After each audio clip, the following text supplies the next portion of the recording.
নমস্কার। এসো গল্প পড়ির আজকের এপিসোডে আপনারা শুনবেন লেখিকা দীপিকা মজুমদারের কলমে একটি গল্প, বালিঘড়ি। আজকের গল্প পাঠ এবং আবহ নির্মাণে আমি প্রীতম। অন্যান্য চরিত্রে তানিশা, তৃষা, অন্তরা, দেবস্মিতা, বর্ণিশা, অমৃতা, প্রভাকর, সঞ্জীবন, প্রদীপ্তা ও প্রীতম। শব্দ সংযোজন শঙ্কু। কভার ডিজাইনে ইনসেন আর্ট। শুরু হচ্ছে এসো গল্প পড়ির আজকের নিবেদন, লেখিকা দীপিকা মজুমদারের কলমে একটি ভয়ের গল্প, বালিঘড়ি।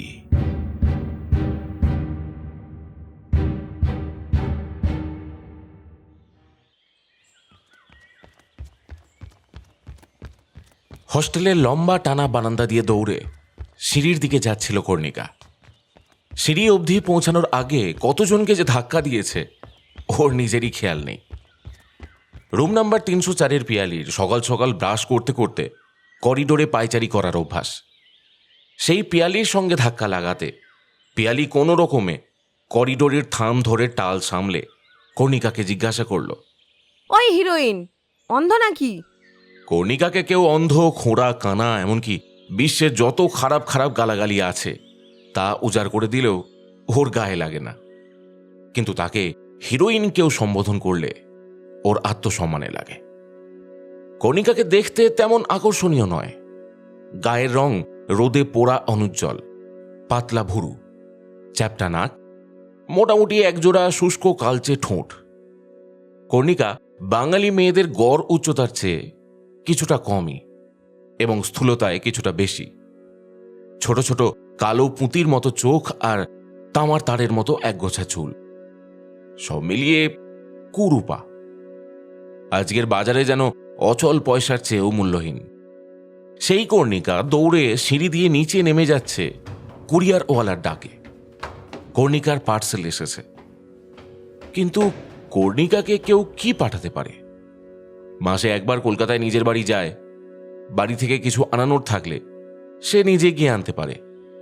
তাহলে হঠাৎ কুরিয়ার কেন? হোস্টেলের নিচে ওয়ার্ডেনের ঘরে গিয়ে সই করে পার্সেল নিয়ে নিজের ঘরে আসে কর্ণিকা। খুলতেই দেখে একটা বালি ঘড়ি। মাস্তুতো দিদি তুহিনার কিছুদিন আগেই বিয়ে হয়েছে। সে থাকে যোধপুরে। কয়েকদিন আগেই জানিয়েছিল কর্ণিকার জন্য একটা উপহার পাঠাচ্ছে সে। কর্ণিকা ভেবেছিল কস্টিউম, জুয়েলারি, হাত ব্যাগ বা রাজস্থানী কারুকার্য করা কিছু একটা পাঠাবে তুহিনা। পরিবর্তে বালি ঘড়িটা পেয়ে একটু অবাকই হলো কর্ণিকা। একটু ভালো করে দেখলেই বোঝা যায় জিনিসটা একটু অ্যান্টিক ধাঁচের, সম্ভবত হাতে তৈরি। কাঁচের ভেতরে শুষ্ক বালি, সেটা কাঠের ফ্রেমে বন্দি। তুহিনা বলেছিল এটার নাকি আলাদা একটা গুণ আছে। এটাকে যদি সঠিক ব্যবহার করা যায় তাহলে অনেক কিছু পাওয়া সম্ভব। ঘড়িটার বালি শেষ হয় 3 ঘন্টায়। 3 ঘন্টা পর না উল্টালে যেমন ঘড়ি বন্ধ, তেমনি এটার আলাদা অলৌকিক শক্তিও। বেশ কিছুক্ষণ ঘুরিয়ে ফিরিয়ে বালি ঘড়িটাকে দেখলেও ওটাকে সোজা করার সাহস পায় না কর্ণিকা। কি জানি কি আবার অলৌকিক শক্তি আছে, পরে একান্তে দেখা যাবে। এই ভেবে ঘড়িটাকে বাক্সবন্দি করেই বইয়ের তাকে রেখে দিল সে। ডাইনিং হল থেকে একটু তাড়াতাড়ি ফিরে এসেছিল কর্ণিকা। সাধারণত ভিড় এড়িয়ে যাওয়ার জন্য সবার শেষে ডিনার সেরে নিজের রুমে ফিরে আসে কর্ণিকা।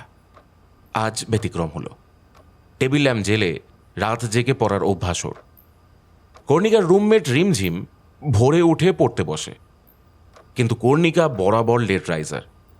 ভোরে উঠে ঢুলে ঢুলে পড়ার চেয়ে ওই সময়টা ঘুমিয়ে কাটাতেই সে পছন্দ করে। টেবিল ল্যাম্পের তলাতে অর্গ্যানিক কেমিস্ট্রির বইটা মেলে ধরতেই খুব মৃদু একটা টুংটাং শব্দ ভেসে এলো। ঘুমিয়ে থাকলে এই শব্দটা শুনতে পাওয়ার কথা না, কিন্তু দেওয়ালের উল্টো দিকের বইয়ের তাক থেকে মৃদু ধারাবাহিক শব্দটা কানে আসতেই বালি ঘড়িটার কথা মনে পড়ল কর্ণিকার। শব্দটা ওই বাক্স থেকেই আসছে না? বই বন্ধ করে তাক থেকে বালি ঘড়িটা পেরে আনলো কর্ণিকা। বাক্স খুলতেই সে চমকে উঠল। সত্যি ঘড়ির বাক্স থেকেই শব্দটা আসছে। যদিও ঘড়িটা এখনো কাত করে বাক্সের মধ্যে রাখা, তাও বালির ভেতর থেকে মাঝে মধ্যে ছোট ছোট নীল তারার মতো ঝিকমিক করছে দু একটা বালুকণা। ঘড়িটা কি ব্যাটারি চালিত? না হলে নীল আলো কিভাবে জ্বলতে পারে? আর এই টুংটাং শব্দটা? যদিও ঘড়িটা হাতে নেওয়ার পর শব্দটা আর শোনা যাচ্ছে না। তুহিনার চিঠিটার কথা মনে পড়ল কর্ণিকার। ঘড়িটার নাকি কোনো অলৌকিক শক্তি আছে। কর্ণিকা অলৌকিকে বিশ্বাসী নয়। কেমিস্ট্রির ছাত্রী হিসেবে তার জানা আছে যে সব অলৌকিকেরই একটা ব্যাখ্যা হয়। ঘড়িটা টেবিলের ওপর সোজা করে বসাতেই সূক্ষ্ম বালুকণা ঝরে পড়তে শুরু করল। আর ঠিক তখনই কর্ণিকার মনে হলো এই ঘরে সে একা নেই। সত্যিই নেই। রিমঝিম ওর নিজের বিছানায় কাত হয়ে ঘুমিয়ে, কিন্তু এছাড়াও যেন কিছু একটা ঘুরে বেড়াচ্ছে ঘরের ভিতরে, যার নিঃশব্দ উপস্থিতি এখন ভালো মতোই টের পাচ্ছে কর্ণিকা। চেয়ারে বসেই পেছন ফিরে তাকালো সে। টেবিলের আলো ছাড়া বাকি ঘরটা ঘুটঘুটে অন্ধকার, কিন্তু বারবার সেই অন্ধকারের বাতাস কেটে কেউ যেন ঘরের ভেতরে পায়চারি শুরু করেছে। রাত গভীর, আকাশে চাঁদ নেই, চতুর্দিকের পুঞ্জীভূত অন্ধকার সঙ্গ দিচ্ছে। কর্ণিকার স্নায়ু টান টান হয়ে গেছে উত্তেজনায়। ঘাড়ের কাছে অনুভব করছে একটা শিরশিরানি। কেউ যেন ফিস ফিস করে বলছে, বলো কর্ণিকা, কি চাই তোমার? বলো, যা চাও তাই পাবে। চেয়ারে শির দাঁড়া শক্ত করে বসেছিল কর্ণিকা। তবুও যেন মনে হচ্ছে ওর মন মস্তিষ্ক আর ওর নিজের নিয়ন্ত্রণে নেই। কেউ যেন ওকে জোর করে বসিয়ে রেখেছে চেয়ারে, চাইলেও উঠে যেতে পারছে না। ঘুমে চোখের পাতা ভারী হয়ে আসার আগেই কর্ণিকার মনে পড়ল কাল ক্লাস টেস্ট আছে। ঠিক তখনই বিড়বিড় করে সে বলে উঠল, ক্লাস টেস্ট আছে, আমি যেন সবচেয়ে বেশি নাম্বার পাই।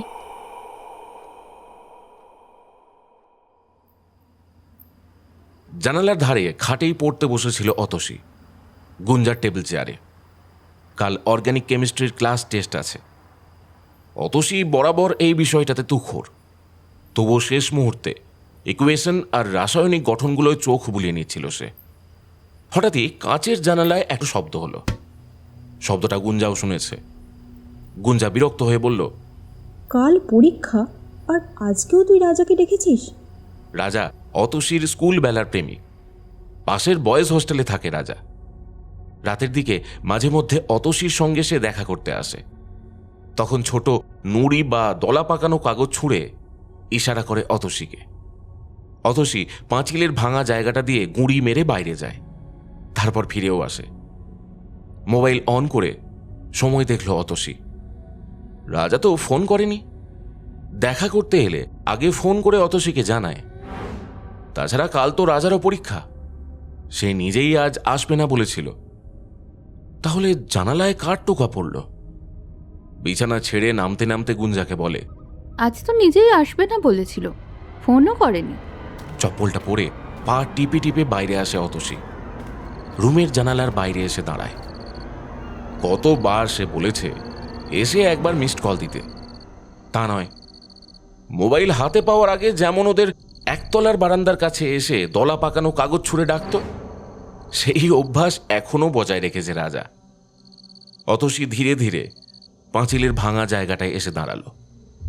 ওপারে যাওয়ার আগে একবার উঁকি দিয়ে রাজাকে খোঁজে সে, কিন্তু কোথায় রাজা? কেউ তো নেই।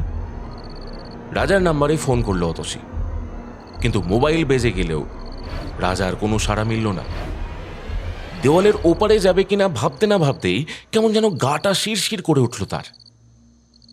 ও যে রাজার সঙ্গে দেখা করতে আসে তা একমাত্র রুমমেট গুঞ্জা ছাড়া আর কেউই জানে না। কিন্তু রাজার হোস্টেলের অনেক ছেলেই জানে। এর মধ্যে প্রদীপ আর মনিন্দারদের অবাঙালি গ্রুপটা খুব একটা সুবিধার নয়। হয়তো ওদের মধ্যেই কেউ, অথবা ওরা সবাই ওকে হস্টেলের বাইরে ডেকে নিয়ে যাওয়ার জন্য প্ল্যান করেছে। পাঁচিলের দিকে পেছন ফিরে কথাগুলো ভাবছিল অতসী। ঠিক সেই সময় ওর মনে হলো ওর খোলা চুল ধরে পেছন থেকে কেউ টানছে, একটা ঠান্ডা খসখসে হাত। আতঙ্কে চিৎকার করতে যাওয়ার আগেই আরও একটা হাত এসে অতসীর মুখটা চেপে ধরল। অতসী বুঝতে পারছিল এত উঁচু পাঁচিলের ওপার থেকে হাত বার করে ওকে জাপটে ধরা কোনো মানুষের কাজ নয়। এমনকি অন্ধকার হলেও অতসী স্পষ্ট অনুভব করতে পারছিল ওর মুখ জড়িয়ে থাকা হাতটা কোনো জীবন্ত মানুষের নয়, হাতের চামড়া পচে যাওয়া কোনো মৃত শরীরের মতোই মিশমিশে কালো।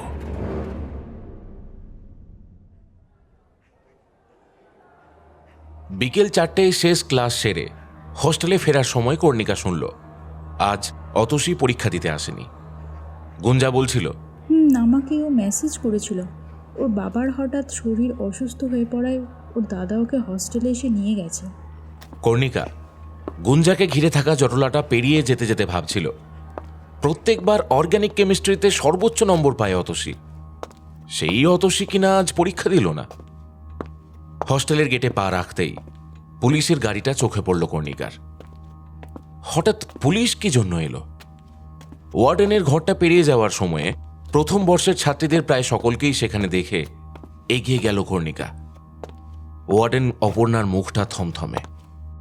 কর্ণিকাকে দেখে বললেন, কাল রাতে অতসী কোথায় গেছিল কিছু জানো? না না ম্যাডাম, আমি তো তাড়াতাড়ি ঘুমিয়ে পড়েছিলাম। কর্ণিকা সারাটা রাত গতকাল চেয়ারে বসেই ঘুমিয়েছে। কি যে হয়েছিল ওই বালি ঘড়িটা দেখে।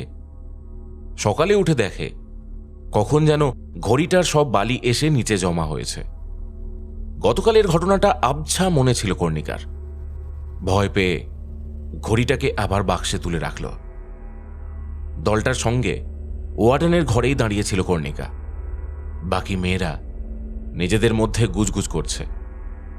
সেখানেই কর্ণিকা শুনল হোস্টেলের পাঁচিলের ওপারে যে জঙ্গলটা আছে সেখানেই নাকি অতসীর মৃতদেহ দেখতে পেয়েছে এক স্থানীয় লোক। পুলিশে খবর দিলে জানা যায় অতসীর লাশ। তাহলে যে গুঞ্জা বলল অতসী ওকে মেসেজ করে বলেছে ওর দাদার সঙ্গে বাড়ি গেছে, ব্যাপারটা তখনই খটকা লেগেছিল কর্ণিকার। অতসী ওয়ার্ডেনকে না জানিয়ে গুঞ্জাকে মেসেজ করতে যাবে কেন? ঠিক তখনই ওর বালি ঘড়িটার কথা মনে পড়ল। গতকাল রাতে ওকে কেউ জিজ্ঞাসা করেছিল যে সে কি চায়। কর্ণিকা বলেছিল ক্লাস টেস্টে প্রথম হতে চায়। আতঙ্কে সারা গা শিরশির করতে লাগলো কর্ণিকার। তাহলে কি তুহিনার কথাই ঠিক? ওই বালি ঘড়িটার মধ্যে সত্যিই অলৌকিক শক্তি আছে। কর্ণিকার আশঙ্কাই সত্যি হলো। দুদিন পর ক্লাস টেস্টের ফলাফল জানা গেল। কর্ণিকা সর্বোচ্চ নম্বর পেয়েছে। কর্ণিকা নিজেও জানে না প্রথম 10 জনের মধ্যে সে নিজের নাম কোনোদিন দেখেছে কিনা। এ কি সত্যি ওই বালি ঘড়ির চমৎকার? কর্ণিকার তেমন প্রস্তুতি তো ছিল না, কিন্তু সব কটা প্রশ্ন কমন পড়েছিল। শুধু কমন পড়েছিল বললে ভুল বলা হবে। কোনো অলৌকিক জাদু বলে ক্লাসের প্রথম সারির ছাত্রছাত্রীরা অতি সরল প্রশ্নের উত্তর ভুল লিখেছে, আর কর্ণিকার সব কটা উত্তর সঠিক। নিজের চোখকে কানকে বিশ্বাস হয় না কর্ণিকার। সত্যিই কি এটা ওই বালি ঘড়ির জন্যই সম্ভব হচ্ছে? সেদিন রাতে সকলে ঘুমিয়ে পড়লে ধীরে ধীরে আবারও বাক্স থেকে বালি ঘড়িটা বের করল কর্ণিকা। সোজা করে দাঁড় করাতেই সরু বালির ধারা নেমে আসতে লাগল। বালির মধ্যে কোথাও কোথাও নীলচে তারা ঝলক দিয়ে যাচ্ছে। একটা ঘোর লাগা দৃষ্টিতে ঘড়িটা দেখছিল কর্ণিকা। ঠিক তখনই ওর মনে হলো কোনো নারী কণ্ঠ ওকে প্রশ্ন করছে, কি চাও কর্ণিকা? বলো, কি চাও তুমি? কর্ণিকা মন্ত্রমুগ্ধের মতো নিজের চাহিদাকে শব্দরূপে প্রকাশ করতে লাগল। ঠিক কখন সে ঘুমিয়ে পড়েছিল কর্ণিকার খেয়াল নেই, কিন্তু তার ঘুম ভাঙল কাক ভোরের দিকে, রিমঝিমের ডাকে। ওঠ কর্ণিকা, অভয় অ্যাক্সিডেন্ট করেছে। অভয় নামটা শুনেই বিছানায় লাফিয়ে উঠে বসল কর্ণিকা। অভয়? অভয়ের অ্যাক্সিডেন্ট হয়েছে? যন্ত্রের মতো প্রশ্ন করে কর্ণিকা। কিভাবে? ঠিক জানি না, বাইক অ্যাক্সিডেন্ট, হসপিটালে আছে। রিমঝিম ব্যস্ত হাতে মোবাইল আর পার্স গুছিয়ে নিচ্ছিল। কর্ণিকাকে উঠে বসতে দেখে বলল, জানি তোর হয়তো যাওয়ার ইচ্ছে নেই, কিন্তু অভয় আমার খুব ক্লোজ ফ্রেন্ড রে, আমাকে তো যেতেই হবে। শোন না, তোর কাছে কিছু ক্যাশ হবে? এখন এটিএমে যাওয়ারও সময় নেই, আমি আজই তোকে ফেরত দিয়ে দেবো। কর্ণিকা ব্যাগের চেইন খুলে বলল, 1000 মতো আছে, আরও লাগলে বলিস, তুলে দেব। অভয়ের সঙ্গে কর্ণিকার সম্পর্কটা ঠিক কি সেটা কর্ণিকা না জানলেও আপাত দৃষ্টিতে অভয় কর্ণিকার প্রাক্তন প্রেমিক। কিন্তু প্রেমিক শব্দটা এখানে ব্যবহার করা সঠিক কিনা ঠিক জানে না কর্ণিকা। প্রেমটা কর্ণিকার তরফ থেকে যে একতরফা ছিল সেটা বুঝে উঠতে ওর বেশ খানিকটা সময় লেগেছিল। কলেজের প্রথম বর্ষেই অভয়ের সঙ্গে কর্ণিকার ঘনিষ্ঠতা হয়। প্রথমে ভালো বন্ধু, তারপর বেস্ট ফ্রেন্ড থেকে প্রেমিক। প্রথম বর্ষের শেষের দিকে অভয় হঠাৎ কর্ণিকাকে এড়িয়ে যেতে শুরু করে। হোস্টেলের বান্ধবীদের কাছে কর্ণিকা জেনেছিল অভয় নাকি ওকে শুরু থেকে ইউজ করেছে। কিসের ইউজ, কেন ইউজ, কর্ণিকা সেসব জানে না, অথচ সারা কলেজ জানে। ধীরে ধীরে কর্ণিকা নিজেকে গুটিয়ে নিতে শুরু করল। প্রেম ভেঙে যাওয়ার পর আর বন্ধুত্ব বলেও হয়তো কিছু অবশিষ্ট থাকে না। রিমঝিমের সঙ্গে হাসপাতালে পৌঁছায় কর্ণিকা। অভয়কে তখন ওটিতে নিয়ে যাওয়ার জন্য তৈরি করা হচ্ছে। মাথায় আর পায়ে চোট লেগেছে অভয়ের। ডাক্তার বলেছেন তেমন গুরুতর নয়, তবে তাড়াতাড়ি অপারেশন করতে হবে। রিমঝিম কাউন্টারে ক্যাশ জমা করতে চলে গেলে কর্ণিকা এগিয়ে যায় অভয়ের বেডের দিকে। অভয় তখনও বিছানায় শুয়ে যন্ত্রণায় কাতরাচ্ছে। কর্ণিকাকে দেখতেই ওর কাছে আসার জন্য ইশারা করল। কর্ণিকা কাছে যেতেই অভয় বলে, অনেক কষ্ট দিয়েছি তোকে, আমাকে ক্ষমা করিস। কারোর শারীরিক খুঁত নিয়ে ব্যঙ্গ করা উচিত হয়নি, তোকে সেভাবে কোনোদিনই পাত্তা দিইনি আমি। আর এখন দেখ, আমি নিজেই খোঁড়া হয়ে পড়ে আছি। কর্ণিকা কোনো উত্তর দিতে পারে না। নার্স এসে অভয়কে নিয়ে যায় ওটিতে। কিন্তু কর্ণিকার মন থেকে সন্দেহ যায় না। সে তো চেয়েছিল অভয় যেন ওর কাছে ক্ষমা প্রার্থনা করে। অভয় ক্ষমা চেয়েছে, কিন্তু অভয়কে এইভাবে দেখতে তো সে চায়নি। এমনকি ক্লাস টেস্টে সর্বোচ্চ নম্বর পাওয়ার জন্য অতসী যে মারা যাক তাও কর্ণিকা চায়নি। তাহলে কি অভয়ও মারা যেতে চলেছে? আতঙ্কে আড়ষ্ট হয়ে হাসপাতালের ওয়েটিং হলে বসে থাকে কর্ণিকা। ঘণ্টাখানিক পর খবর আসে ওটি চলাকালীন ম্যাসিভ হার্ট অ্যাটাকে মারা গেছে অভয়। সুস্থ সবল অভয়ের শরীরে হাড় ভাঙা ছাড়া আর কোনো গুরুতর জখম ছিল না বলেই ডাক্তারবাবু জানিয়েছিলেন। তাহলে কিভাবে সে মারা যেতে পারে? তাহলে কর্ণিকার অনুমানই কি সত্যি? ওই বালিঘড়িটা ওকে যা দেবে তার পরিবর্তে একটা প্রাণ নেবে।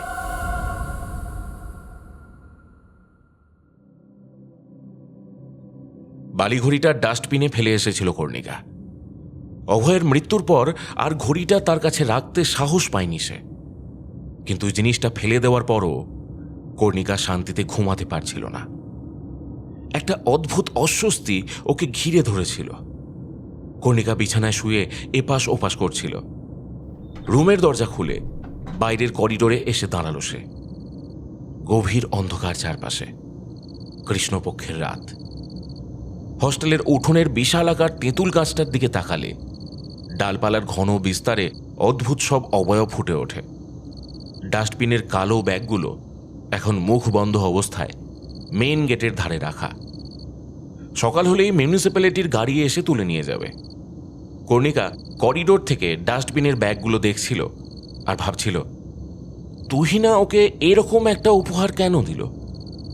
সে সকাল থেকে তুহিনাকে ফোন করার চেষ্টা করেছে, কিন্তু কোনো কারণে তুহিনার ফোন বন্ধ। কর্ণিকার ধারণা, তুহিনা ওকে বালি ঘড়িটার সম্পর্কে সব সঠিক তথ্য দেয়নি। মনে মনে তুহিনার ওপর রাগ জমে ওঠে কর্ণিকার। ঠিক করে বালি ঘড়িটা তুহিনাকেই সে ফেরত পাঠাবে। ধীরে ধীরে সিঁড়ি বেয়ে নিচে নেমে আসে কর্ণিকা। উঠোনের পাশে রাখা ডাস্টবিন ব্যাগগুলোর মুখ হালকা করে ঘাঁটতে থাকে, খুঁজতে থাকে সেই বালি ঘড়িটা। খুব বেশি ঘাঁটাঘাঁটি করতে হয় না, সহজেই পেয়ে যায় ঘড়িটা। যেন নিজে থেকে এসেই সেটা ধরা দিতে চাইছে ওর কাছে। ঘড়ির বাক্সটা খুলতেই আবার সেই নীলচে বিন্দু বিন্দু আলো আর নারী কণ্ঠের আহ্বান। কি চাই কর্ণিকা, বলো তোমার কি চাই? এবার আর ফাঁদে পা দেয় না কর্ণিকা। জোর করে ঘড়ির বাক্সটা বন্ধ করে রুমে ফিরে যায়। সে জানে যতই ওটার দিকে তাকিয়ে থাকবে, ততই ওটা অলৌকিক শক্তি দিয়ে গ্রাস করতে থাকবে তার চেতনাকে। দ্রুত সে নিজের মনের ওপর নিয়ন্ত্রণ হারাবে।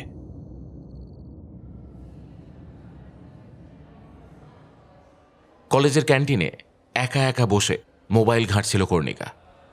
ঠিক সেই সময় ওর থেকে 1 বছরের সিনিয়র মনদীপ এসে বসল ওর উল্টো দিকের চেয়ারে।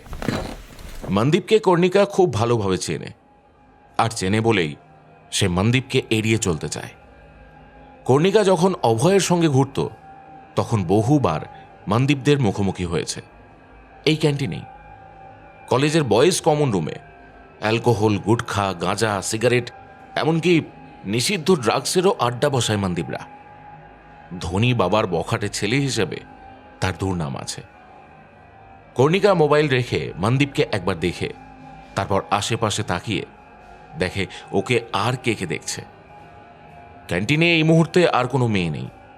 যারা আছে সকলেই মনদীপের আড্ডার সঙ্গী। তো চলে গেল। এবার এবার তো আমাদের গ্রুপে চলে এসো, একসঙ্গে এনজয় করব। কর্ণিকার মনে পড়ে অভয়ের সঙ্গে একবার ক্যান্টিনে ব্রেকফাস্ট করার সময় মনদীপ ওকে একই প্রস্তাব দিয়েছিল। অভয় মনদীপের দলে যোগ দিলেও কর্ণিকা ঠিক মানিয়ে নিতে পারেনি।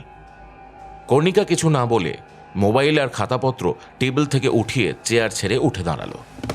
কাউন্টারের দিকে ফিরে বলল, সাগরদা, আজকের হিসাবটা খাতায় তুলে রেখো। খাতায় কেন? আমি আছি না। কর্ণিকার ডান হাতের কবজি চেপে ধরল মনদীপ। বললাম না, গ্রুপে এসো, তোমার সব বিল সাগরদা আমার খাতায় তুলে দেবে। কর্ণিকা জানে কলেজের একাকী ভীরু শান্ত মেয়েরা মনদীপের গ্রুপের টার্গেট। বন্ধুত্বের নামে 1-2 বছর যথেচ্ছ ব্যবহার করে ড্রাগসের নেশা ধরিয়ে ওদের দুর্বলতা হাতের মুঠোয় ধরে রাখে। তারপর ব্ল্যাকমেইল করে হয় টাকা চায়, না হলে ড্রাগস পাচার করায়। কবজির ওপর মনদীপের মুঠো শক্ত হতেই রাগটা একদম মাথায় চড়ে বসল কর্ণিকার। বাঁ হাত ঘুরিয়ে সপাটে একটা চর কষিয়ে দিল মনদীপের ফর্সা গালে। চর খেয়ে কর্ণিকার হাত ছেড়ে দিয়ে ওর চুলের পনিটেল টেনে ধরল মনদীপ। সহজে ছেড়ে দেওয়ার পাত্র সে নয়। মনদীপের বাবার খ্যাতি, প্রতিপত্তি ও অর্থের জোর সর্বজন বিদিত। মনদীপের বিরুদ্ধে অভিযোগ প্রিন্সিপালের টেবিলে মুখ থুবড়ে পড়ে। তোর মতো 10টা কর্ণিকাকে পায়ের জুতোর নিচে রাখতে পারে মনদীপ সাইগল। চুলের গোছা ধরে ক্যান্টিনের মেঝেতে আছড়ে ফেলে দিল ওকে মনদীপ। অপমানে গা শিরশির করছিল কর্ণিকার, কিন্তু ক্যান্টিনের দরজার দিকে তাকাতেই এতক্ষণের অপমান আর রাগ যেন দ্রুত প্রতিশোধের ভাবনায় আচ্ছন্ন হয়ে গেল। দরজায় দাঁড়িয়ে আছে ইলোরা সেনগুপ্ত, কলেজের সর্বাপেক্ষা সুন্দরী বলতে যার নাম সকলের মুখে সবার আগে শোনা যায়, সেই ইলোরা কর্ণিকার দিকে অদ্ভুত তাচ্ছিল্যের দৃষ্টিতে তাকিয়ে আছে। ক্যান্টিনের সাগরদা কাউন্টার ছেড়ে বেরিয়ে এসেছিল। কর্ণিকাকে মেঝে থেকে তুলে বলল, তুমি প্রিন্সিপালকে জানাও এই ঘটনাটা, লিখিত অভিযোগ দেবে। আমি যাব তোমার সঙ্গে, আর তারপর দেখছি এই মনদীপের দল কি করে আসে ক্যান্টিনে। মেঝে থেকে উঠে দাঁড়ালো কর্ণিকা, ক্লাচার দিয়ে চুলগুলো গুটিয়ে নিল, তারপর বলল, না সাগরদা, তোমার ঝামেলায় পড়ার দরকার নেই। গভীর রাত পর্যন্ত জেগে সকলের ঘুমিয়ে পড়া পর্যন্ত অপেক্ষা করেছিল কর্ণিকা। তারপর বাক্স থেকে বের করেছিল সেই অলৌকিক বালিঘড়ি। সে জানে আজকের সকালটা আরো দুটো মৃত্যুর খবর বয়ে আনবে।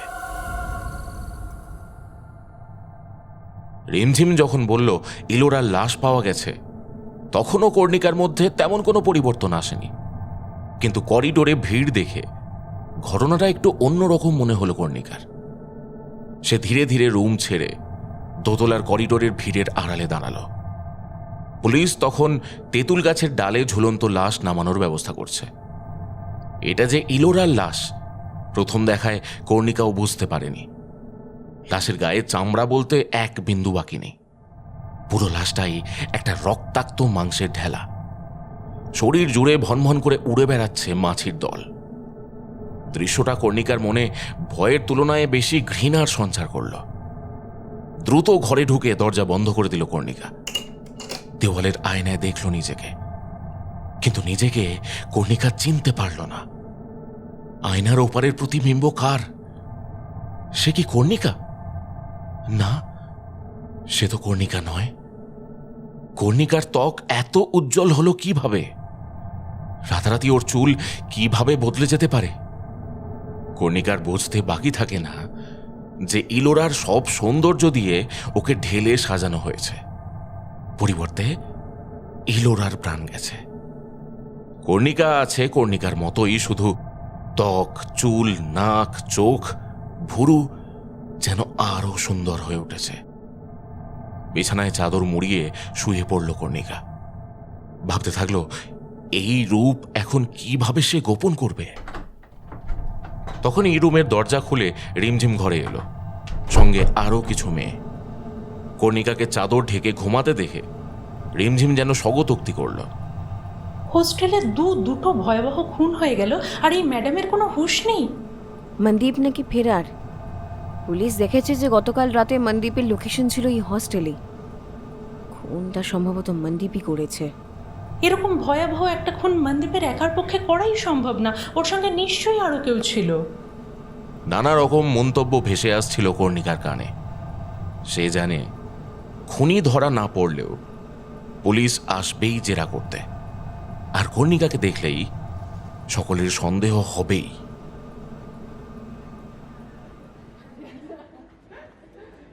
দুপুরে ফেস প্যাক লাগিয়ে যথাসম্ভব ওড়না আর ফুল হাতা কুর্তি দিয়ে শরীর ঢেকে সে লাঞ্চ করতে গেল। সেখানে গিয়েই খবর পেল মনদীপ আর ওর সঙ্গের দুজনকে নাকি মোবাইল লোকেশন ট্রেস করে পুলিশ ধরতে পেরেছে।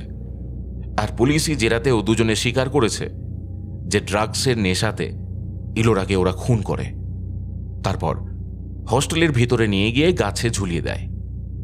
পুলিশের সন্দেহ যে এত বড় একটা কাণ্ড কিভাবে তিনজন মিলে করল। পুলিশ আগামীকাল হস্টেলে আসবে জেরা করতে। পুলিশের নামে কর্ণিকার হাত পা ঠান্ডা হয়ে এসেছিল। অসুস্থতার বাহানা বেশি দিন টানা যাবে না। আবার না বলে বাড়ি পালিয়ে গেলেও পুলিশ তো গিয়ে উপস্থিত হবেই, পাশাপাশি সব সন্দেহ গিয়ে পড়বে ওর উপরে। দ্রুত যেন একটা সমাধান খুঁজে পায় কর্ণিকা। রুমমেট রিমঝিম তখনও পাশের ঘরের প্রীতি আর রিয়াদের সঙ্গে আড্ডা দিচ্ছে। হস্টেলের ওয়ার্ডেনের নামে একটা চিঠি লিখল সে। বাবার গুরুতর অসুস্থতার কথা জানিয়ে লেখে যে ওকে আর্জেন্ট যেতে হচ্ছে। চিঠিটা ওয়ার্ডেনের টেবিলে নামিয়ে রেখে বিকেলে হস্টেল ছেড়ে বেরিয়ে যায় কর্ণিকা। কর্ণিকা হোস্টেল ছেড়ে বাড়ি ফিরে এসেছে প্রায় মাস 3 হতে চলল। এর মধ্যে বেশ কয়েকটা ঘটনা ঘটে গেছে, যার নেপথ্যের কারণ আর কেউ জানুক না জানুক কর্ণিকা ভালোভাবেই জানে। প্রথমত, ইলোরার নৃশংস হত্যার পেছনে মনদীপ আর তার 2 সঙ্গীর বিরুদ্ধে সমস্ত প্রমাণ পাওয়া গেছে। পুলিশ চার্জশিটে লেখে সেদিন রাতে ইলোরা মনদীপদের গ্রুপের সঙ্গে ওদের ফাঁকা ফ্ল্যাটের আড্ডাখানায় যায়। সেখানে মদ্যপান ও ড্রাগসের নেশা করে। তারপর 3 জন ইলোরার সঙ্গে যৌন সম্পর্ক স্থাপনের চেষ্টা করলে ইলোরার তরফ থেকে বাধা পায়। সেই আক্রোশে নেশার ঘোরে ইলোরাকে ধর্ষণ করে তারপর নৃশংসভাবে হত্যা করে হস্টেলের ভেতরে নিয়ে এসে গাছে ঝুলিয়ে দেয় ওরা। পুলিশের সন্দেহ ছিল খুন করার পর লাশ গায়েব করার চেষ্টা না করে কেন লাশটা হস্টেল পর্যন্ত ওরা বয়ে নিয়ে এলো, আর এই ঘটনার সময় কেউ ওদের দেখতে পেল না। কিন্তু পুলিশের সমস্ত সন্দেহকে নস্যাৎ করে দিয়ে মনদীপ আর ওর 2 সঙ্গী কোর্টে সমস্ত অপরাধ স্বীকার করে নেয়। দ্বিতীয়ত, জেলে যাওয়ার পর বিচারাধীন কয়েদি হিসেবে বন্দী ছিল মনদীপ। একদিন সেলের ভিতরে ওকে মৃত অবস্থায় পাওয়া যায়। ময়না তদন্তের রিপোর্টে কোনো ফাউল প্লে পাওয়া যায়নি, পরিবর্তে লেখা ছিল অতিরিক্ত টেনশন এবং স্ট্রেসের কারণে ম্যাসিভ হার্ট অ্যাটাক। বাকি 2 জন কোর্টে যাওয়ার পথে পুলিশের গাড়ি দুর্ঘটনার কবলে পড়ে। অদ্ভুতভাবে 2 কয়েদির মৃত্যু হলেও ভ্যানে উপস্থিত পুলিশের কোনো গুরুতর চোট লাগেনি। সমস্ত বিষয়গুলো অদ্ভুতভাবে ঘটলেও কর্ণিকা জানে কোনো ঘটনাই ওর কাছে অন্তত অদ্ভুত নয়। এমনকি কর্ণিকা বাড়ি আসার পর ওর মা বাবা যে বিস্ময়ে ভরা চোখে ওর দিকে তাকিয়েছিল সেটাও কর্ণিকার কাছে প্রত্যাশিত। মা বাবাকে বুঝিয়েছিল যে কলেজে গিয়ে বান্ধবীদের সংস্পর্শে এসে রূপচর্চা আর শরীরচর্চা করার ফলে ওর সৌন্দর্য বৃদ্ধি হয়েছে। কর্ণিকা আর হস্টেলে ফিরে যায়নি, ফিরে যাওয়ার প্রশ্নই ওঠে না। কলেজ কর্তৃপক্ষকে জানিয়ে দিয়েছে ওর বাবার শারীরিক অসুস্থতার কারণে বাকি সেমেস্টারে উপস্থিত হওয়া কর্ণিকার পক্ষে কোনোভাবেই সম্ভব নয়। কিন্তু এখন কর্ণিকার জীবনে অন্যরকম একটা সমস্যা দেখা দিয়েছে। সমস্যা হলো ওই বালি ঘড়ি। ঘড়িটা কিছুতেই কর্ণিকার পিছু ছাড়তে চায় না। বহুবার ফেলে দিয়েছে, কিন্তু ওটা ফিরে ফিরে আসে। বাক্সে বন্দি করে রাখলে সমস্যা মিটে যেত, কিন্তু আজকাল ওটা দিনে রাতে কর্ণিকাকে একলা পেলেই ডাকে, বারবার আহ্বান জানায় কোনো ইচ্ছা পূরণের জন্য। কর্ণিকার অনেক কিছু পেতেই ইচ্ছা করে। মানুষের জীবনে ইচ্ছার তো শেষ নেই, কিন্তু বালিঘড়িটা কারোর না কারোর প্রাণের পরিবর্তে কর্ণিকার ইচ্ছা পূরণ করে। কেউ না জানুক, কর্ণিকা জানে মৃত্যুগুলো কিভাবে ঘটে। এত মৃত্যুর বোঝা বয়ে বেড়ানো ওর পক্ষে সম্ভব নয়। তুহিনার সঙ্গে যোগাযোগ করে সে জেনেছে এই বালি ঘড়িটার বৃত্তান্ত। তুহিনার অফিসের এক সহকারী ওকে একটা উপহার হিসেবে দিয়েছিল। তুহিনা প্রথম উপভোগ করলেও একসময় ওর জীবনেও নেমে আসে চরম অশান্তি। তবে গোপন বিষয়টা তুহিনা জেনেছিল ওর সেই সহকর্মীর কাছ থেকেই, যেটা এখন কর্ণিকাও জানে। বালিঘড়িটা ইরানের কোনো অ্যান্টিক শপ থেকে হাত ঘুরে ভারতে এসে পৌঁছায়। এই অভিশপ্ত বালিঘড়ি প্রাণ নেয়, পরিবর্তে তার প্রভুর ইচ্ছা পূরণ করে। এই বালিঘড়ি ফেলে দেওয়া যায় না বা নষ্ট করা যায় না। যতক্ষণ এর বালির ধারা পতিত হয় সেই 3টে ঘন্টা ওর সময়। একে দীর্ঘদিন বাক্সবন্দি করে কর্মহীন অবস্থায় রাখলে ঘড়ির মালিকের মানসিক সমস্যা সৃষ্টি হয়। এই ঘড়ি থেকে নিষ্কৃতি পাওয়ার একমাত্র উপায় হল কাউকে উপহার হিসেবে দেওয়া। তবে শর্ত হল যাকে উপহার দেওয়া হবে তাকে এই ঘড়ির সিক্রেট বলা চলবে না, যতদিন না সে নিজে থেকে প্রশ্ন করে।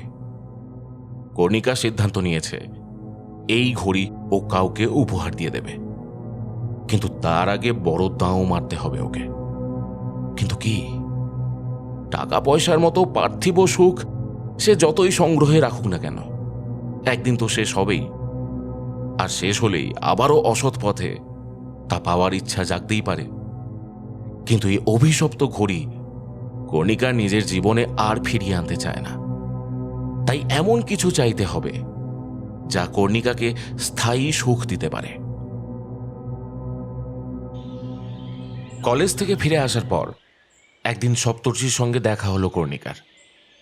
সপ্তর্ষি পোদ্দার, কর্ণিকার চেয়ে বছর 5 সিনিয়র, স্মার্ট, হ্যান্ডসাম, সুপুরুষ এবং প্রতিষ্ঠিত সপ্তর্ষি কর্ণিকার হার্ট থ্রব ছিল।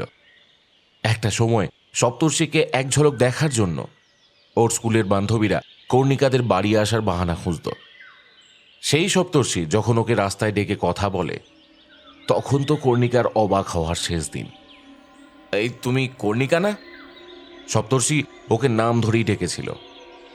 সপ্তর্ষির মুখে নিজের নাম শুনে ফিরে তাকায় কর্ণিকা, মৃদু হেসে মাথা নাড়ে। আরে একদম বদলে গেছো, চেনাই যাচ্ছে না।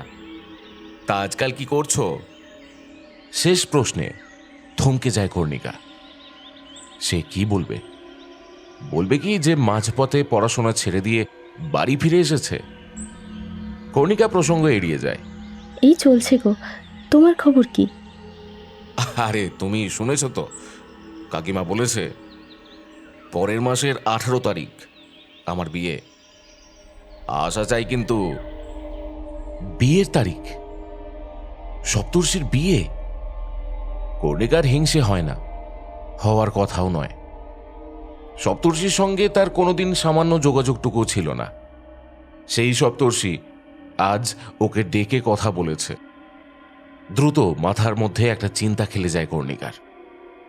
বালিঘড়িটা কাউকে উপহার দেওয়ার আগে বড় দাঁও মারতে হবে। নিজের ঘরে ফিরে দরজাটা বন্ধ করে কর্ণিকা। বালিঘড়িটাকে বের করে আনে বাক্স থেকে। কর্ণিকার এখন বড় দাঁও খেলার পালা। বড় দাঁও, সপ্তর্ষি। ঘড়িটা উলম্বভাবে টেবিলে বসিয়ে দিতেই অভিকর্ষের টানে সরু বালির ধারা নেমে আসতে থাকে, সঙ্গে লাল নীল জোনাকির আলো। কর্ণিকা বোঝে জীবন্ত হয়ে উঠছে এই ঘড়ির অলৌকিকত্ব। ডাক আসার আগেই কর্ণিকা বলে ওঠে, সপ্তর্ষি, সপ্তর্ষিকে চাই আমার। আমি চাই ও নিজে এসে আমাকে বিয়ের প্রস্তাব দিক। রাত জেগে পড়াশোনা করার অভ্যাসের জন্য কোনোদিনই কর্ণিকার ভোরে ঘুম ভাঙে না, কিন্তু আজ সে জেগে ধীরে ধীরে আকাশের অন্ধকারের ঘুমটা সরিয়ে আলো দেখা দিল। কর্ণিকা এখন অপেক্ষা করছে একটা খবরের জন্য। ওর ঘরের জানালা দিয়ে সপ্তর্ষিদের ছাদের একাংশ দেখা যায় এখনো। তার ঘরের জানালা বন্ধ, এখনো সম্ভবত কেউ জাগেনি। খানিক বাদে গলির মোড়ে দুধওয়ালা কাজের লোকের যাতায়াত শুরু হলো। কর্ণিকার এসব দৈনন্দিন কর্মব্যস্ত জীবনের প্রতি কোনো আগ্রহ নেই। সে শুধু শুনতে চায় সপ্তর্ষির বাগদত্তার মৃত্যুর খবরটা। কর্ণিকাদের বাড়িতে প্রথম খবরটা নিয়ে এলো রীনা মাসি। কর্ণিকাদের ঠিকেছি। রীনা মাসি দুপুরের এঁটো বাসন ঘষতে ঘষতে কর্ণিকার মাকে বলছিল, জানো দিদি, ওই যে রাস্তার ওপারে দোতলা বাড়িটা যাদের, ওই সপ্তর্ষি নাকি নাম গো, পরের মাসেই বিয়ের তারিখ ছিল। আজ সকালে খবর এসেছে যে মেয়েটা নাকি গলায় দড়ি দিয়েছে। সে কি, হঠাৎ গলায় দড়ি? কর্ণিকা তখনও ডাইনিং টেবিলের চেয়ারে বসে ঘষে মেজে নখের আকৃতি মনের মতো করতে ব্যস্ত। রীনা মাসির কথা শুনে মাকে বলল, এত বড় একটা খারাপ খবর! আমাদের তো নিমন্ত্রণও ছিল। আমাদের একবার সপ্তর্ষিতার বাড়িতে যাওয়া উচিত, তাই না মা? হ্যাঁ, যাওয়া তো উচিত, কিন্তু কিভাবে সান্ত্বনা দেওয়া যায় বলো তো? কি মর্মান্তিক খবর! শুনেছিলাম ছেলেটা নিজে পছন্দ করে বিয়ে করেছে। কর্ণিকা মনে মনে বলে, সপ্তর্ষি নিজের পছন্দেই বিয়ে করবে মা। উপহারটা যাকেই দিবি এই সিক্রেটটা কিন্তু বলবি না। কর্ণিকার চুলে তেল লাগাতে বসেছিল তুহিনা। সে ওকে সাবধান করল। কিন্তু কাকে দেওয়া যায় সেটাই তো ঠিক করতে পারছি না। কর্ণিকা এখনো এমন কাউকে খুঁজে পায়নি যাকে এই অভিশপ্ত বালিঘড়িটা দেওয়া যেতে পারে। সপ্তর্ষির বাগদত্তার আত্মহত্যার পর কেটে গেছে প্রায় 7টা মাস। সেদিন বিকেলে কর্ণিকা মায়ের সঙ্গে গিয়েছিল সপ্তর্ষিদের বাড়ি। সপ্তর্ষি তখনও ঘরের দরজা বন্ধ করে বসেছিল। কর্ণিকা তাকে বিরক্ত করেনি। সামলে ওঠার জন্য কয়েকটা দিন সময় তো লাগবেই। কয়েকদিন বাদেই সপ্তর্ষিকে অফিস যেতে দেখেছিল কর্ণিকা। ওর যাওয়া আসার সময়গুলো লক্ষ্য করে পথে ঘাটে বাজারে নানা অছিলায় সে এখন সপ্তর্ষির মুখোমুখি হতে থাকে। একদিন নিজে থেকেই ডেকে প্রসঙ্গ তোলে কর্ণিকা। ইস, কি থেকে কি যে হয়ে গেল সপ্তর্ষিদা! তোমাকে এরকম মনমরা দেখতে একদম ভালো লাগে না। কর্ণিকা জানতো একজন ডুবন্ত মানুষ শেষ মুহূর্তেও খড়কুটো ধরে বেঁচে উঠতে চায়। সেই খড়কুটোর মতোই সপ্তর্ষিকে আগলে ধরেছিল কর্ণিকা। নানা অছিলায় ওদের বাড়িতে যাওয়া আসা থেকে শুরু করে একে একে জেনে নেয় সপ্তর্ষির ভালো মন্দ লাগার বিষয়গুলো। বিষণ্ণ সন্তানের শুভাকাঙ্ক্ষী বন্ধু সেজে সপ্তর্ষির মায়ের সঙ্গে ক্রমে বন্ধুত্ব জমিয়ে ফেলে কর্ণিকা। সপ্তর্ষি ধীরে ধীরে স্বাভাবিক জীবনে ফিরছিল। অফিস থেকে ফেরার পর কর্ণিকার সঙ্গে সিনেমা দেখতে যাওয়া, কফি শপ বা রেস্তোরাঁয় ডিনারে যাওয়া সপ্তর্ষিকে আচ্ছন্ন করতে সাবধানে কিন্তু দ্রুত পা ফেলছিল কর্ণিকা। একদিন বিকেলে সপ্তর্ষি নিজেই কর্ণিকাকে বিয়ের প্রস্তাব দিয়ে বসল। দুজনের বাড়ি থেকেই অমতের কোনো প্রশ্নই ছিল না। কর্ণিকা জানত বিয়েটা দ্রুত সেরে ফেলতে পারলেই তার শেষ ঘুঁটিটা সঠিক জায়গায় চালা সম্ভব হবে। আগামীকাল কর্ণিকার সেই শেষ দাও, তার বিয়ে।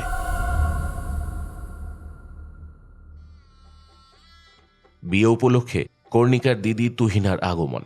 দুই বোন যখন নিভৃতে বসে বালিঘড়িটা নিয়ে আলোচনা করছিল, ঠিক তখনই কর্ণিকার মোবাইল বেজে উঠল। পার্লার থেকে মনীষা ফোন করছে। আজ বিকেলে মেহেন্দি পরাতে আসবে মনীষা। হ্যাঁ মনীষা, কত দূর? আমি কি তোমাকে এখন মেহেন্দি পরে আসতে পারি? আসলে আমাকে আর একটা ব্রাইডকে মেকআপ করানোর আছে, আর সেটা বেশ দূরে। দুপুরের মধ্যে আমাকে বেরিয়ে পড়তে হবে, সেজন্যই বলছিলাম আর কি। মনীষার প্রস্তাবে রাজি হওয়ার আগে কর্ণিকা কিছু একটা ভাবে, তারপর বলে, হ্যাঁ চলে এসো, আমার কোনো অসুবিধা নেই। কর্ণিকা ওর পরবর্তী শিকার খুঁজে পেয়েছে।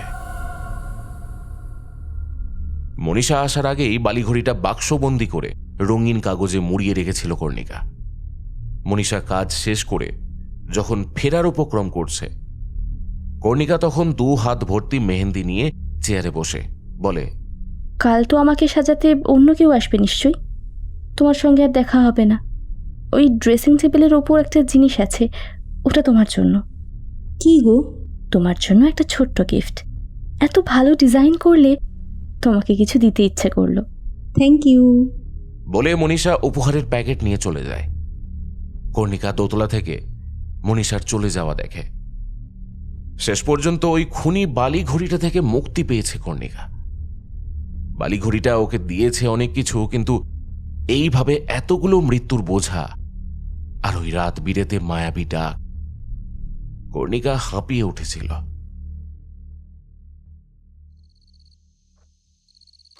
মোবাইলে ক্যালকুলেটর খুলে হিসেব করতে বসেছিল মনীষা। স্কুটির ইএমআই, এই মাসের ইলেকট্রিক বিল, বাবার ওষুধ, ভাইয়ের কোচিংয়ের ফিজ, পেট্রোল খরচ, বাজার খরচ, শুধু খরচ আর খরচ।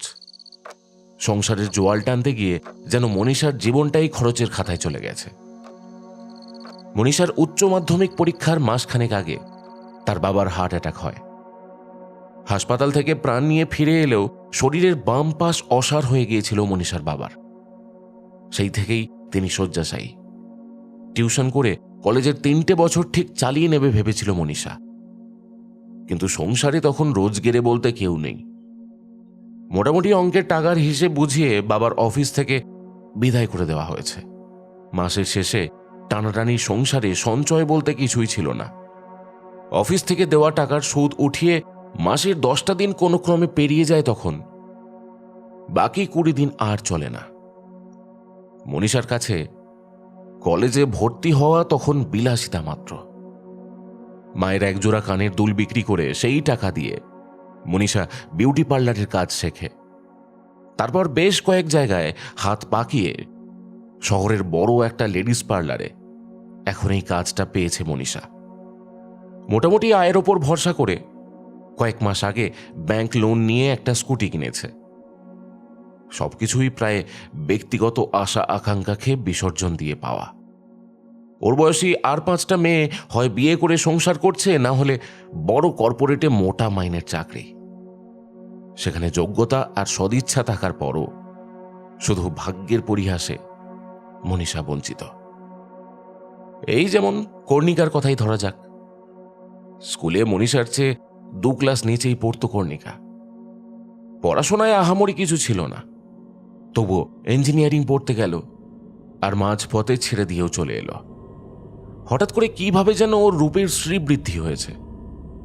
কয়েক বছরে মনীষা পার্লারে অনেক রকম treatment, skin lightning, facial, spa ইত্যাদি সম্পর্কে জেনেছে, কিন্তু কর্ণিকার মতো এতটা বদলে যেতে সে কাউকেই দেখেনি। ত্বক, চুল এসব খরচা করলে আজকাল বদলে ফেলা যায়। কসমেটিক সার্জারি করে নাক, ঠোঁট, চিবুকও বদলে ফেলা যায়, কিন্তু সেসব সময় সাপেক্ষ কাজ। সে কর্ণিকাকে গত বছর পুজোর ছুটিতে যখন দেখেছিল, তখনও কর্ণিকার মধ্যে কোনো পরিবর্তন ছিল না। তারপর ঠিক 1 মাস বাদেই যখন ও ফিরে এলো, তখন যেন কর্ণিকা আর আগের মতো নেই। 2-1 দিন সপ্তর্ষির সঙ্গে ওকে ঘুরতে দেখেছিল। ভাগ্য বলতে হবে কর্ণিকার। 7 বছরের সম্পর্ক ছিল সপ্তর্ষি আর পূবালির। সেই পূবালি বিয়ের কদিন আগে হঠাৎ যে কেন আত্মহত্যা করল, তার কোনো ব্যাখ্যা কারোর কাছেই নেই। তারপর হঠাৎ একদিন পার্লার থেকেই শুনল সপ্তর্ষির সঙ্গে নাকি কর্ণিকার বিয়ে ঠিক হয়েছে। এরকম উপহারের মতো সাজানো জীবন কেন মনীষার হলো না, কে জানে। উপহারের কথা মাথায় আসতেই কর্ণিকার কাছ থেকে পাওয়া উপহারটার কথা মনে পড়ে গেল মনীষার। ব্যাগের চেন সরিয়ে বের করে আনলো বাক্সটা। মোড়ক খুলতেই বেরিয়ে এলো কাঠের কারুকার্য করা পাতলা কাচের একটা বালিঘড়ি। মনীষা বাক্স থেকে বালিঘড়িটা বের করে সোজা করে টেবিলের ওপর রাখল। তারপর চাবিটা সরিয়ে দিতেই খুব সূক্ষ্ম সরু ধারা বেয়ে নিচে নামতে শুরু করলো বালি। ঠিক তখনই মনীষার মনে হলো কেউ যেন ওর ঘরে পায়চারি করছে। পিছনে ফিরে মনীষা কাউকে দেখতে পেল না, কিন্তু হঠাৎ তার ঘাড়ের পিছনে একটা যন্ত্রণা শুরু হলো। কেউ যেন ওর মস্তিষ্কে চলতে থাকা ভাবনাগুলোকে টেনে বের করে আনছে, পড়ে ফেলছে ধীরে ধীরে। লাল নীল জোনাকির মতো মিটমিট করে জ্বলে উঠছে বালির দানা। মনীষা চাইলেও ঘড়িটাকে স্পর্শ করতে পারছে না। কোন এক মন্ত্র বলে ঘড়িটার ভেতর থেকে একটা অদ্ভুত ক্ষীণ গলার স্বর ভেসে আসছে। কেউ যেন বলছে, কি চাই মনীষা, বলো কি চাই তোমার? গভীর ঘুমে আচ্ছন্ন হওয়ার আগে মনীষার মনে হলো ওকে দিয়ে কেউ যেন বলিয়ে নিচ্ছে ওর মনের কথাগুলো।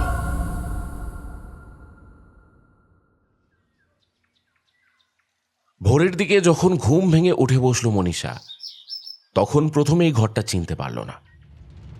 এই ঘরটা খুব পরিচিত, কিন্তু এটা ওর ঘর নয়। খাট, বিছানা, ফুল দিয়ে সাজানো বাড়ি, সেই ঘর, সেই ড্রেসিং টেবিল, আসবাব, ঘরটা যেন মুহূর্তেই বদলে গেছে কর্ণিকার ঘরের মতো। সে তো নিজের ঘরে ঘুমিয়েছিল, তাহলে কর্ণিকার ঘরে এসে পৌঁছালো কিভাবে?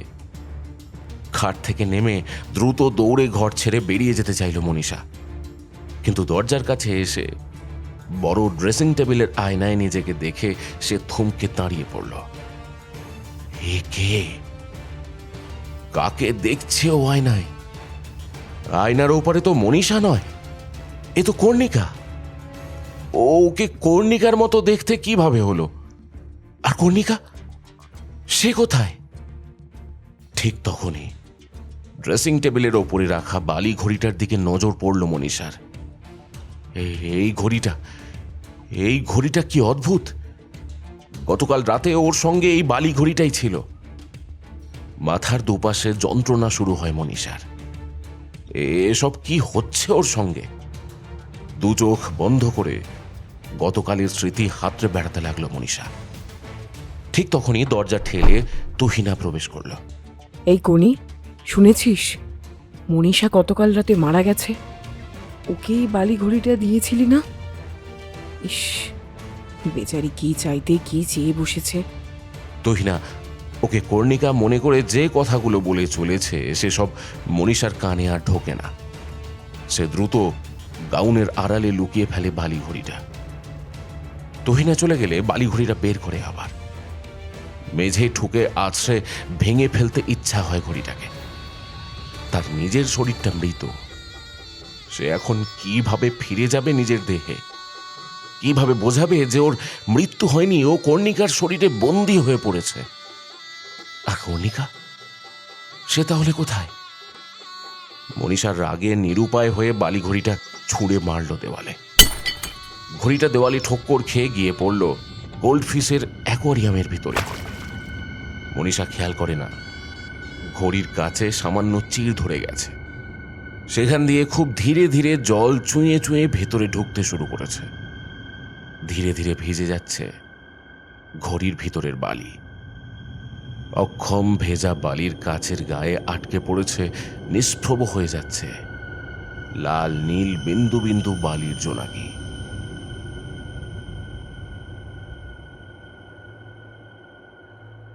কর্ণিকা যখন নিশ্চিন্ত হয়ে রাতে ঘুমাতে গিয়েছিল, তখন সে নিজের ঘরের বিছানাতেই ছিল। কিন্তু হঠাৎ ওর মনে হলো তপ্ত বালির ওপর কেউ যেন ওকে তুলে এনে শুইয়ে দিয়েছে। চোখ মেলার পর সেটাকে এক অদ্ভুত অলীক স্বপ্ন ভেবে এড়িয়ে যেতে চেয়েছিল সে। কিন্তু হাতের তালুতে উষ্ণ বালির স্পর্শ পেতেই সে বুঝল এটা স্বপ্ন নয়, সত্যি। সত্যি মিথ্যার পর্দা সরে যেতেই কর্ণিকা বুঝল সে এই মরুভূমিতে একা নয়। ওর পাশেই শুয়ে রয়েছে অতসী, অভয়, ইলোরা, মন্দীপ এবং আরো অগন্তি মানুষ। প্রত্যেকটা মানুষের গায়ে উজ্জ্বল লাল নীল জোনাকির মতো আলো, যেন সেগুলো তাদের অস্তিত্ব জানান দিয়ে যাচ্ছে। কর্ণিকা কোথায়? ওর চারপাশে এত বালি এলো কিভাবে? কর্ণিকা চিৎকার করতে চায়, কিন্তু গলা দিয়ে স্বর বেরোয় না। পালানোর জন্য বালি ঝেড়ে উঠে দাঁড়ায় কর্ণিকা, কিন্তু কোনো এক জাদু বলে তার পায়ের তলার বালি ধীরে ধীরে ভিজে উঠছে। কর্দমাক্ত বালিতে আটকে গেছে কর্ণিকার পায়ের পাতা। যেন এই বালি রাশিও চায় না কর্ণিকা পালিয়ে যাক। ঠিক তখনই অতসী, অভয়, ইলোরা, মন্দীপরাও একে একে উঠে দাঁড়ায়।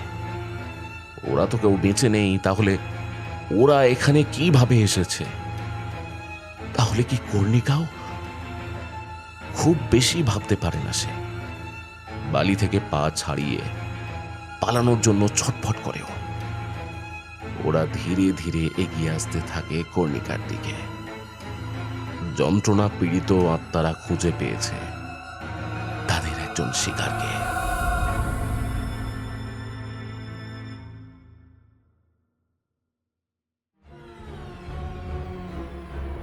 এতক্ষণ আপনারা শুনলেন লেখিকা দীপিকা মজুমদারের কলমে একটি গল্প, বালি ঘড়ি।